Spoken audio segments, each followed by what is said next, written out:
Well, good Wednesday morning, everyone. I'm Russ Riesinger. Thanks for joining us. And as always, we want to thank you for making WTOC your choice for local news. Want to say hi to some of you tuning in this morning, to Jeannie, Rick Ellison tuning in, William Ron Sr. watching us right now, Zach, Naomi Fountain, Stacy, Melissa Bruce, Bill Perry, just to name a few. We certainly appreciate you making WTOC your choice for local news. We want to start with an update that a story that we told you about yesterday. Today we're expected to learn more about that deadly alligator attack that happened out on Hilton Head Island.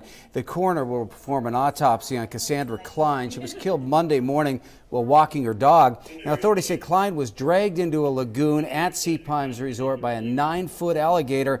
They also say she was trying to save her dog from that gator at the time. The dog did survive. Today's autopsy results should tell us whether Klein died from the alligator bites or from drowning or from something else. There's not enough EpiPens to go around. It's a nationwide shortage right now, and it's also putting some parents here in Savannah on edge. Savannah-Chatham County Public School System is trying to, it's leaving them in kind of a bind, trying to provide this life-saving medicine to kids. The school system has been working for over a year to obtain an EpiPen supply before the shortage took place. The school district nurse says this is yet another obstacle the school system is facing in order to fully stock schools with those EpiPens in the case of an emergency. It is not like direct deposit. You can't just sign up for it and suddenly have Epi in the schools. There are several steps that have to be taken. We are proactive. We would much rather be proactive than reactive, and we're hopeful that this year, by the end of this year at the very latest. Well, the school system says if an EpiPen is on hand, they will administer it immediately. If not, the school district says their only option during the shortage is to call 911. And for the full WTOC Investigate story, you can go to our website, WTOC.com. Businesses in Statesboro will soon be making a decision when it comes to their alcohol licenses. City Council voted to create different types of licenses for restaurants, bars, pubs, and others. For years, they regulated all license holders under one set of rules. For restaurants, that meant that establishments could not restrict underage patrons. Now, this policy gives business owners more freedom.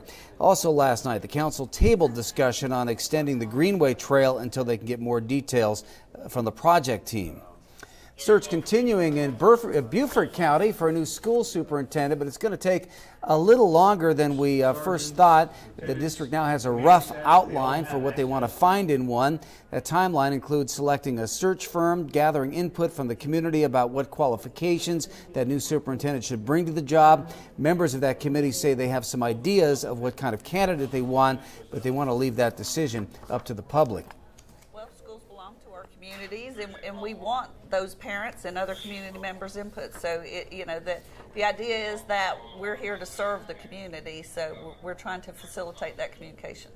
Sergeants, lieutenants. The committee won't start accepting applications for the position until later this year. The district hopes the new superintendent's first day on the job will now be July 1st of 2019. We'll get an update on a story we told you about yesterday. Really like this. It's a good news story. Savannah Fire honoring a Savannah High School senior. That high school student saved his 85-year-old neighbor. Savannah Fire Chief Charles Middleton honoring 17-year-old Taquan Mitchell for his bravery and quick response to rescue Stephen Solomon from a house fire. Solomon says he was asleep, had no idea that his air conditioner had caught fire. Well, Mitchell knocked on the door, and when there was no answer, he went inside. I was asleep, and the good Lord sent him here to wake me up and to help me out. And I tell him I thank him very, very much. Well, Mitchell says he plans to join the military after graduating from school this year. So really a good news story there, and certainly wish him the best of luck in his military career. As far as our weather goes, we've got that usual chance of some afternoon showers. Cutter's going to be here at 11. He'll update you on that complete forecast. Until then, I'm WTOC's Russ Riesinger. I hope you have a great day.